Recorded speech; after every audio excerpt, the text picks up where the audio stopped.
Halo guys, sekarang kayaknya saya mau curhat aja lah. Capek juga ngomongin soal pemerintah ya, sudah cenderung muak bahkan dengan segala macam kebijakannya yang kita nggak ngerti dan ajaib. Ada obrolan menarik dengan seorang teman kemarin. Jadi teman saya ini nanya kabar, lalu gimana anak lu sekarang? Oh udah kerja, kerja di mana? Di sini, di sini. Oh berarti beda ya bidangnya sama lu ya? Iya beda. Wah keren anak lu bisa jadi perintis bukan pewaris. Saya langsung nanya, ini apa bedanya memang? Ya lalu dia ceritalah soal Ryu ini ya. Anak 9 tahun yang lagi rame dibicarakan soal podcastnya yang bilang lebih enak keren jadi pewaris gitu ya. Jadi perintis daripada jadi pewaris. Karena perintis itu menentukan arah, tidak ada yang mengarahkan arah.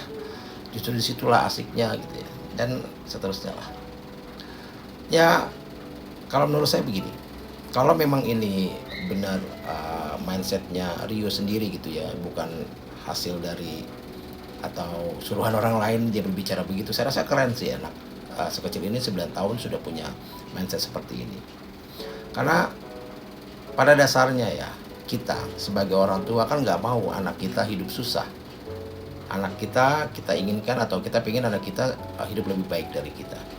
Kalau dulu ketika saya awal-awal kerja, saya naik bus itu saya ingat tuh dari Bekasi naik Patas namanya Sari Bakti nggak salah 6A atau 6B saya agak lupa ke Pluit, berangkat jam 5 pagi lalu pulang jam 5 sore dari kantor sampai rumah jam 8 jam 9 malam setiap hari.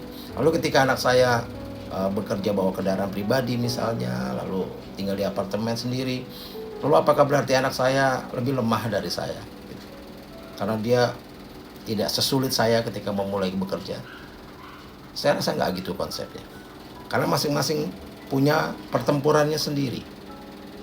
Jadi saya rasa tidak bisa untuk mengerdilkan atau menafikan masing-masing. Ya anak yang memang lahir dalam kondisi harus tough, ya, harus struggling dengan segalanya, itu memang keren, bagus, luar biasa ketika dia bisa keluar dari kondisi itu. Tapi anak yang memang lahir dari keluarga yang kaya, misalnya seperti Ryu ini, lalu dia punya pemikiran seperti itu, saya rasa juga luar biasa. Karena menjadi pewaris juga nggak gampang. Saya pernah ingat ada seorang teman dari istri saya dulu. Jadi udah lama nggak ketemu, lalu datang dan dia ini anak orang kaya, sangat kaya dulu. Bapaknya punya perusahaan sangat besar. Saat kuliah aja katanya dulu udah keluar negeri sebulan sekali kemanapun mereka bisa pergi. Lalu tiba-tiba dia datang mau menumpang hidup di rumah, hancur lebur, bangkrut, istrinya pergi meninggalkan dia dan dia nggak punya siapa-siapa, bahkan untuk sekedar kontrak rumah pun dia nggak bisa. Bayangkan, padahal dia adalah seorang pewaris. Jadi memang masing-masing punya resikonya. Ketika dia menjadi pewaris pun dia punya resiko. Kalau usaha yang diteruskan ini hancur, maka yang hancur bukan cuma dia sendiri, tapi juga keluarganya, nama baik dia dan nama baik keluarganya. Begitulah. Jadi kalau menurut saya nggak ada yang lebih baik, semua sama saja, perintis atau pewaris.